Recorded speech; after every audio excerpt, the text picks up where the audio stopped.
This is like going to getting electrocuted. Chips and gravy.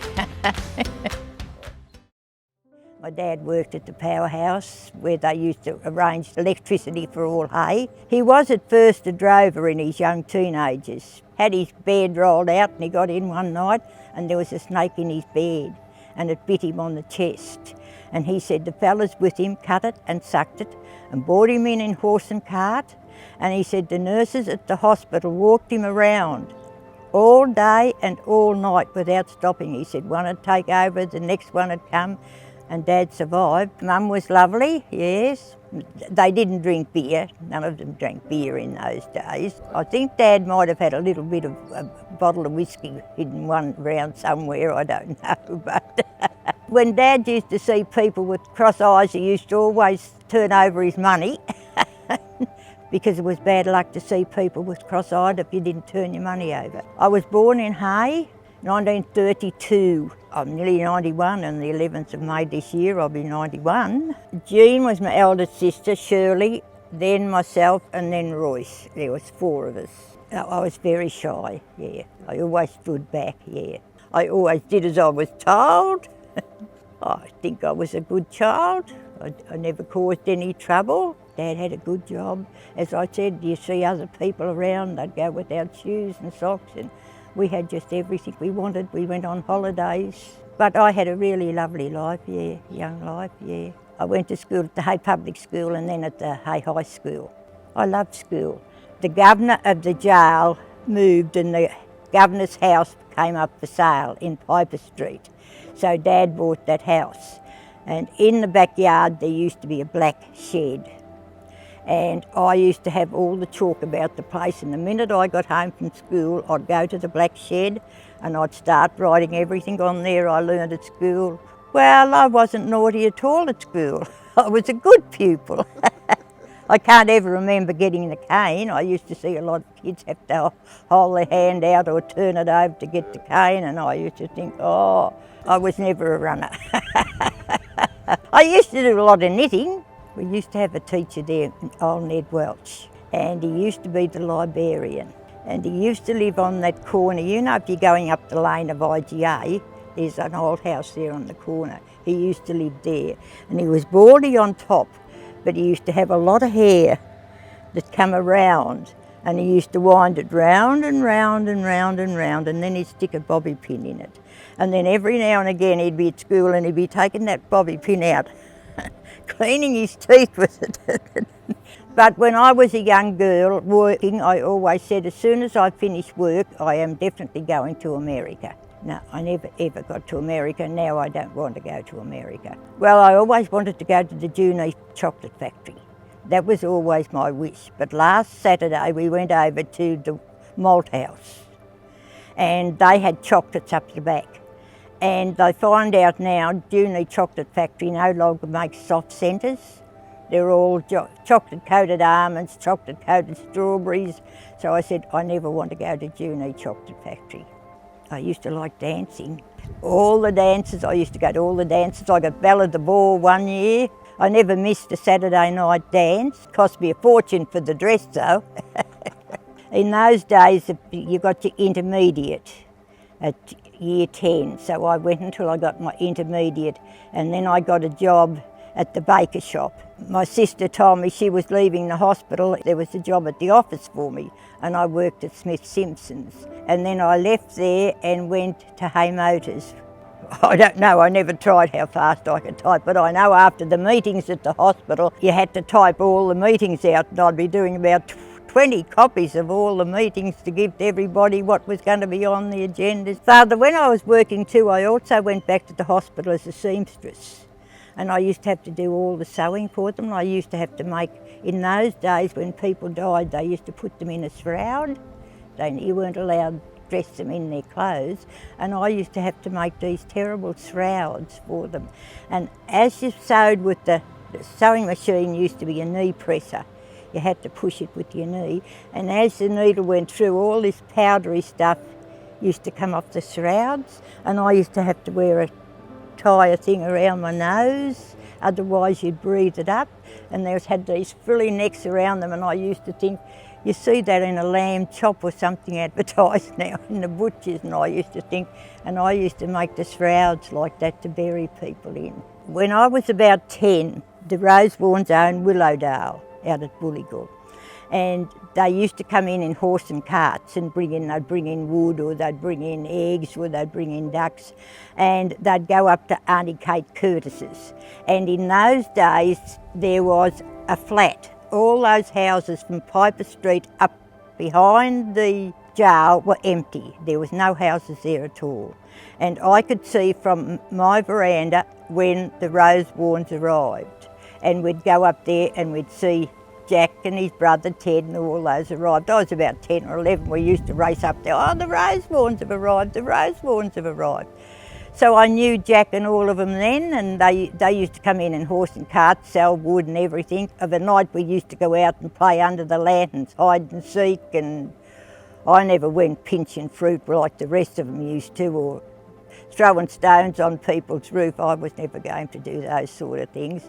But then when I went to these usual dances, which I used to go every Saturday night, one night this fella came up and asked for a dance, and he said, you can't remember me, can you? And I said, no. He said, I'm Jackie Rosewarne. Straight away it clicked, I remembered. So it just went on from there. I was married here in Hay, the Church of England Church. 1952, the 23rd of February 1952. And we went to Tasmania for our honeymoon, and Jack was terrified of flying, but I'd flown a few times.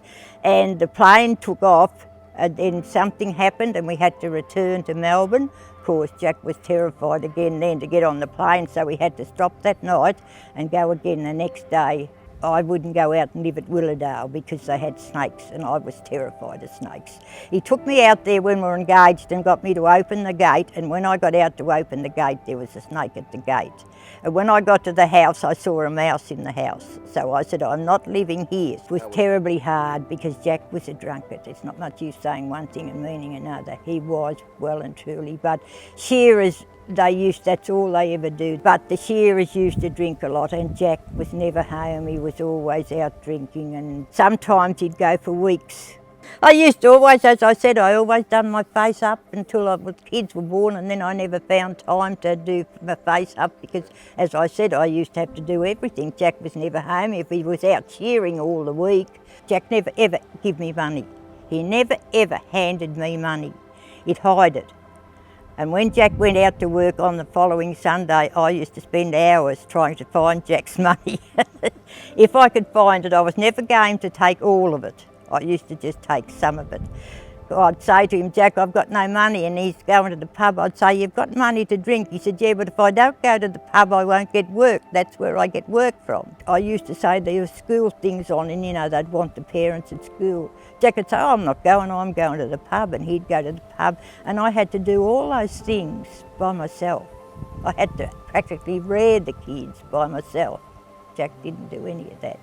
Oh, I did. I got down. Well, when the twins were born, I had a nervous breakdown. I couldn't cope. So I took those tablets and I come home, and all I wanted to do, I'd make a bed and I'd lie down and sleep. And I'd get up and make another bed and I'd lie down and go to sleep. And one day I sat down and I thought, you can't keep doing this. You're going to lose your kids. They're going to put you in a madhouse. You've got to pull yourself together and wake up. I've always prayed, always. Every morning, every night going to bed, I've always prayed. And every morning, Father, you know that cross you made me? Every morning I hold that and say a little thank you. I pray, I thank God and Jesus for life, and I thank them for looking after my children and all my family, and ask them again to keep all my family and children safe. And if there's anything going on in the world, I say, oh, help those people that are flooded, or help those people that are, But I thank God and Jesus every night and every morning for what they've given me and my family, Well, Father, I've always wanted to be a Catholic for some reason. They said, look, we can't find where you were christened, but we wouldn't say you were not christened, because in those days the priests didn't walk around with a phone in their hand. And I thought, I cannot die if I'm not baptised. I've got to be baptised and confirmed before I can't die without that. So I had to go and I had to do that. Because Mum was a Catholic, and because I felt so religious, and when you say, I pray for the Holy Catholic Church, and I thought, well, the Holy Catholic Church must be the top church, so therefore I've got to be at the top. I think I feel more religious, closer to Jesus Christ, and yeah, I talk to them, as I said, every night and every morning. Glad I won't be around in 20 years' time, that's all I can say. It's gone from bad to worse. It used to be a safe world once. Everybody's just sort of so greedy now. They're not happy with what they've got, I don't know. Well, love is, I think, you do anything for them. It didn't matter what they want, you do it for them. You idolised every day. They couldn't do anything wrong. Jack couldn't do anything wrong at the start. Even though they'd say, look, he's not giving you any money, he's doing this, but oh, he's this and he's kind and he's this and he's everything else. I really did love him, but I believe in being kind and considerate to everybody and don't take sides with anybody if there's a problem. Work hard, don't waste your money. I would say just enjoy life, yeah. You only get one life, so you've got to make the most of it. None. Only that I didn't get to America yet. I often look back and think, well, I've never done anything exciting, but I've enjoyed what I've done. For life itself. For life itself, and then for my kids. I love my kids. I like having everybody around. At Christmas time we used to have Christmas out there on the carport. You've got to help yourself. If you're not willing to help yourself, they can't help you. I've enjoyed living in this world, and I hope it gets better like it used to be, not like it's going to be in the future. I'd like to be remembered as a very kind, lovable person that would help anybody if they need it. I'd like to think the kids will miss me. I know Gar will, and Donna will, yeah, Duke will. I tried to chop wood last year, but I couldn't even pick up the axe. Oh, maybe I could be. Yeah, maybe I could be a movie star. Yeah. New pair of shorts, you mean father? And I get a facial, I get my eyelashes done, I get my back rubbed and all that sort of stuff. I'll dance for the camera.